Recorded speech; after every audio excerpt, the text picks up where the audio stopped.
I'm with Yehuda Bachana, director of Nativia, and also a reservist in the Israeli army, and we spoke about his time in the army.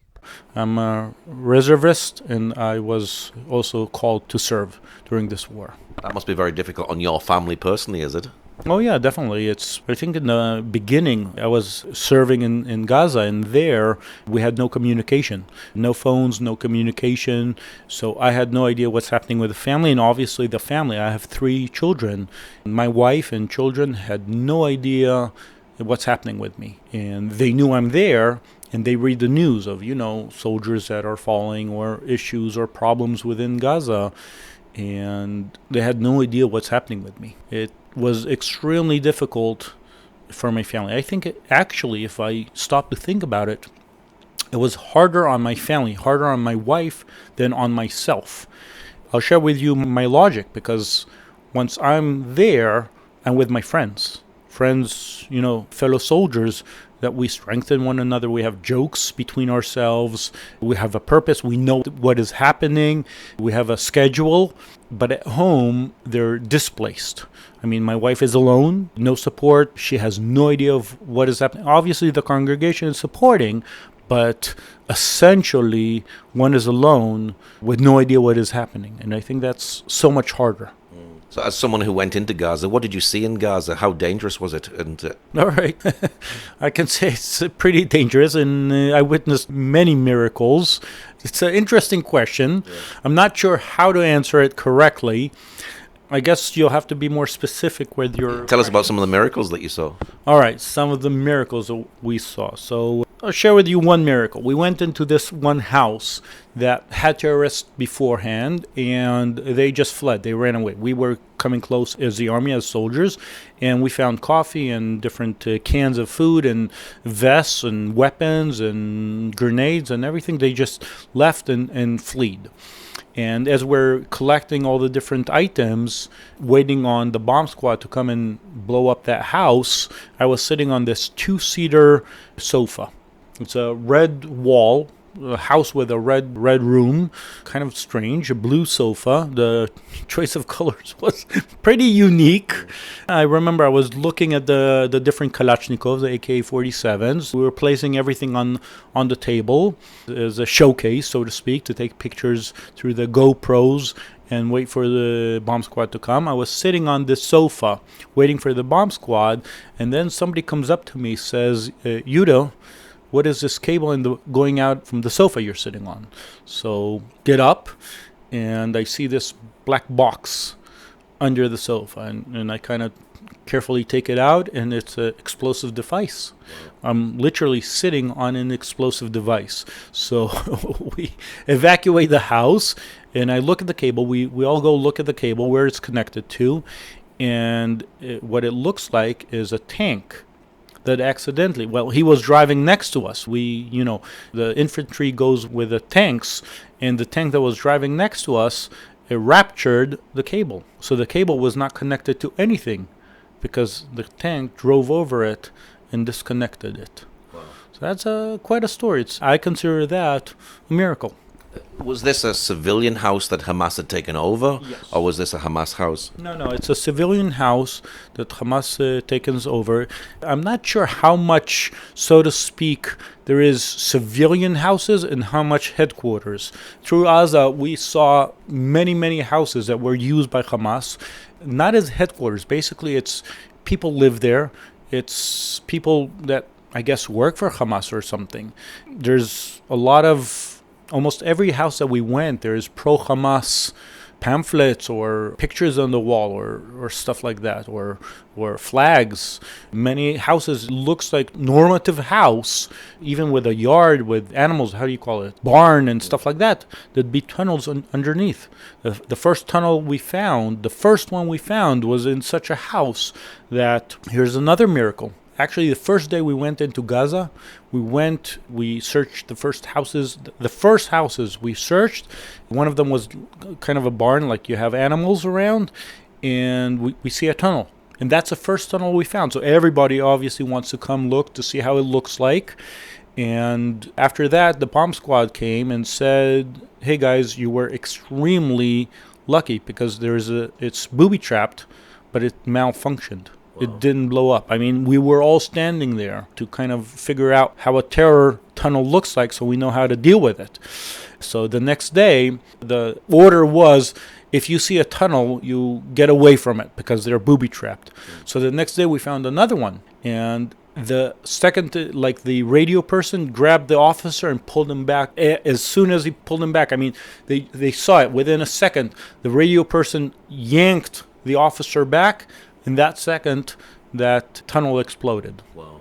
The entrance of the tunnel exploded. It was booby-trapped. So it's another miracle. I have more of those kind of miracles that happened throughout Gaza. So as someone who's been a reservist, would you say that the Palestinians, that Hamas were using their own people as human shields? Definitely. As a sniper, I'm a sniper.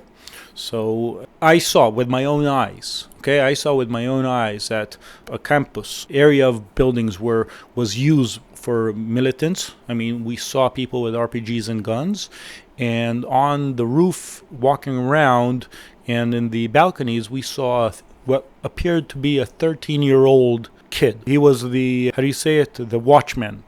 So they were having kids looking around because they knew that we're not going to harm those kids. So I'm saying I'm a sniper, and we saw these kids. The kids were not armed, yes, I have to say that, but they were definitely look out for the combatants that were in that house. Later on, we got the combatants and not the child, so that's important to point out. Was there plenty of food in Gaza? Because many people have been saying, there's famine. I can't say anything about that because when we came in, all of the population evacuated because the army told people to evacuate. So I have no idea, and I can't say or testify that there was enough food or not. But by what I understand, again, it's my perspective. I can't say it for a fact. By my perspective, there was never a hunger problem in Gaza. Yes, maybe there was less food, maybe there were more issues or problems or less variety, but to say that there was actual hunger, I am not sure. I think if we go back to the way we started, I don't think there's hunger in Israel, and yet there are kids that don't have enough food. So I'm sure that the same situation happens everywhere in the world. It doesn't matter if it's in America or in Europe. There are kids that don't have enough food, but it doesn't mean that there is hunger in that country, like in America or in Holland or in Germany or anywhere in the world, that kids might be hungry, and some families can't provide enough. Not necessarily there is what you would call hunger. So in my opinion, again, it's not a question that I can give you a fact, but in my opinion, there was no hunger in Gaza. I'm sure still there were hungry kids in certain families. So someone who's been a reservist in Gaza, and then you come out, and then you see the world demonstrating all these pro-Palestinian demonstrations all around the world, and people calling it a genocide. How did that make you feel to see all these people responding the way they were when you've actually been there? You know firsthand what it's like being there. Well, I think that, first of all, it's not the people's fault, because they think they are protesting for something good, for human rights, for life. And I am 100% for life. I am 100% for peace. I mean, every person in Israel wants peace. But, as much as I want peace, I want my family. I said I have 3 kids. I want them safe as well. And if there was a way to make peace and maintain safety for my family, I would go for it. Currently, I am not sure that it is possible. That being said, I don't think it's any person's fault. I think the media or the narrative is at fault, and I think there's a different issue altogether. So I don't think that it makes me feel sad or bad or angry or anything like that. I just understand that there's a misconception. Well, I was in Gaza. I served as a sniper, and I know there is no genocide, okay? I know that. For me, that's a fact, since I'm a combat soldier and a sniper, and I know that we were not committing a genocide, that we targeted only combatants, and only if we could prove they had such kind of a weapon or an RPG or something like that, a weapon that would be used against Israel or the forces. So that, for me, my conscience is clean. Now, part of the issue is much deeper than what we think. And it goes all the way back to Abraham, and Isaac, and the question of who is the chosen child, who is the favorite child. Is it Judaism? Is it Islam? And it's the same story also with Christianity. Who is the chosen nation? Is it Israel? Is it the church? Did the church replace Israel? Did Islam replace Judaism? Did Islam replace Christianity? So it's a religious, spiritual warfare. And I think that both Christianity and Islam, on different perspectives, have a spiritual question about the place where Israel or Judaism stands. So I think that is a deeper question. When a soldier goes into Gaza, have you seen that they turn closer to God? Not necessarily to Yeshua, but to God in that sense? I think that most people, yes. Well, it's hard to define exactly if they're turning closer to God, but it causes people, when you go into war, it causes you to think about death and what's beyond death and religion. So some people come closer to God, yes. Some people that, came from, I guess, somewhat observant houses suddenly started putting a kippah, a yarmulke on the head and start praying more, or so to speak, come closer to religion or closer to God, gives them strength. Definitely me as a believer going into Gaza, having faith in God and Jesus and redemption, it made me feel safer and stronger. There's no doubt about it. So it causes people to think. Since we had no devices, no telephones, no screens, no nothing, we had a lot of time to sit and chat and talk. So I got to talk a lot about faith, about God, about what do I believe about Jesus. And I don't think that people came close to Jesus through talking to me, but I think that they got an idea of what I believe in and what does a New Testament mean and what is a Jewish believer in Yeshua, what's his story and what's behind his faith. So it's an opportunity. How does the ministry help soldiers here in the ministry of Netivah? All right, in Netivah, since the 7th of October, we started giving a lot of equipment. Especially in the beginning, there were many soldiers that came from in a moment's call. Take me for example. I was here in the congregation. We were having Simchat Torah, a holiday. I was preaching, and as I'm preaching, my phone keeps going off. So then I finally answer it, and the army says, it was the army saying, get over here. Is that actually on October the 7th? Yes. It was Shabbat. It was on a holiday, and from the congregation, I basically went to the base. And like I did, so many others did. So we were even lacking the basics of, a towel and shampoo or toothpaste. We were lacking everything. So I called Daniel, who is the office manager, and I said, listen, so many soldiers have been called, and there's no basic, nothing, no towels, so get around the office and start getting these things. So what Daniel did immediately, he took the whole office and they went from store to store, from supermarket to supermarket, and kind of bought as many small towels, not the big ones, but the small towels and toiletries like deodorant and stuff, and started driving to bases to give to soldiers. That was the first step. That was October 8th on Sunday. Started handing out different items for the soldiers.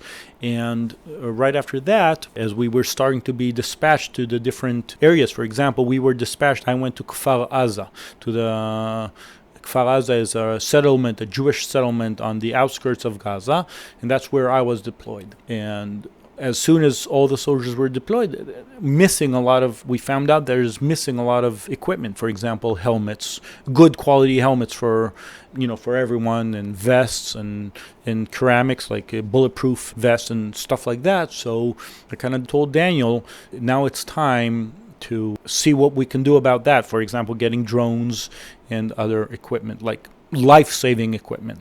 So we had a good church from Taiwan that donated some 300 in the beginning to 500 helmets. Wow. They shipped the helmets, and then several drones that saved lives. Literally, the drones saved lives. I can share with you a drone story, but the drones saved lives. So drones, and then bulletproof vests and different equipment that got to soldiers. Basically, we found out what the need was, and we made it happen. For example, many of the soldiers had a black jacket. Now, black jacket is not good because it has to be olive green. So when we were about to actually be dispatched into Gaza, on the night of that we were supposed to be dispatched to Gaza, they said you can't go with black jackets.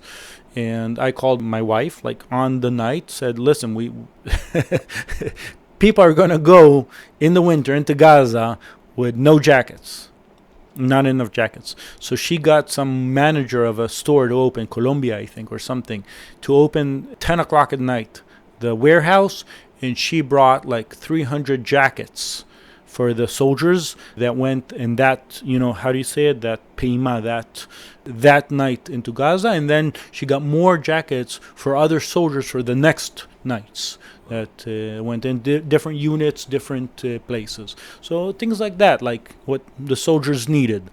So we found out what the soldiers need, the actual need, and we just went ahead and got it. And I have to say that we were able to do that because so many people and so many good God-fearing Christians from around the world opened their hearts, enabled Nativia to do that. The donations just came in at the right time, and we were able to purchase very expensive but life-saving equipment, from drones, helmets, bulletproof vests, and many other equipments.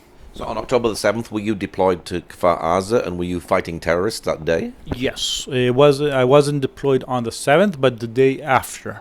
On the 8th already we went into Kfar Aza, and still there were a few terrorists there in Kfar Aza, yes. So this is actually within Israel itself, and, Yes. and what were they doing in Kfar Aza, the terrorists? Well, as I must say that once we already got there, the fighting has stopped. We came a day after, so there was no more fighting. There were still terrorists hiding. Basically, everything was done, and I'm sorry to say, we did not find any survivors. We found terrorists that were still hiding, that crossed the border, and the fighting stopped, but they found places to hide, and as they had no way of there's nowhere you can run to because the army already covered the place. That must have been quite emotional, finding dead bodies. Were you finding dead bodies as you went along? Yes, we went house to house, from house to house, searching houses, looking everywhere, hoping, as I said, to find survivors. We found no one, but we found many, many bodies. It was extremely shocking. It was very heavy. I can't say I've ever imagined such a scene or being in a place like that. How do I even explain? Or you can't explain. It's a butchery. It's really I think it's the hardest scene or hardest experience, the heaviest I've ever experienced. I can't even start to. I don't think I have the words to explain the atrocities that we've seen. I think the worst house that we saw is a house of 7 bodies in the same house. We just have to walk over it, not step on any, because we have to search the houses, both for survival but also for terrorists. As I said, they were still there hiding, and we had to smoke them out.